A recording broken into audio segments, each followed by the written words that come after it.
to the Children's Garden. We're located in the Bolden Creek neighborhood in South Austin. And we're a learning community where the kids, they learn from each other, they learn from all the families coming together and growing food together. So this will tuck in. This is like tucking in the garden bed for the summer. When the sun gets really hot, we want to have most of the garden beds covered up by hay like this. And this started off very small. When my son was about 2, we went all over and we were trying to find a good program for him to go just part-time. Most of the schools that we visited, they just had very small gardens and they're kind of an afterthought.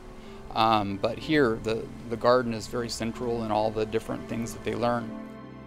Can you guys find some? Now remember, grab the plant and then pull the bean when you're holding the plant. I was a public school teacher and taught public school science for about 12 years before deciding to jump into this full time.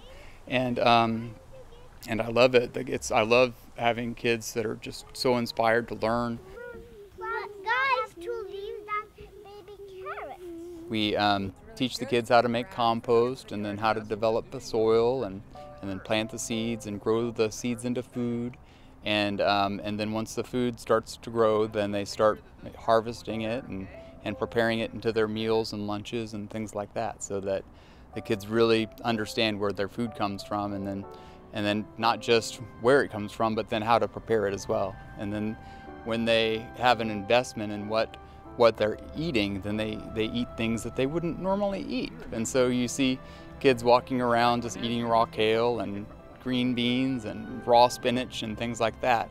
And it's because they planted it and grew it themselves and created the fertility and grew the seeds, watering it every day, taking care of it, and it's just a really beautiful thing to see. I think this is more of an authentic learning experience as opposed to just sitting at a desk and going through whatever the state wants you to learn.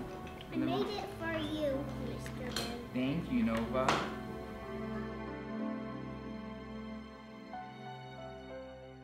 So the kids build things and do things and get muddy and play in the dirt and build things out of clay that they harvest out of the ground themselves, and they make fairy houses and make fairy tea, and they harvest leaves from the garden and make medicines and things like that they heal each other with. So it's really cool.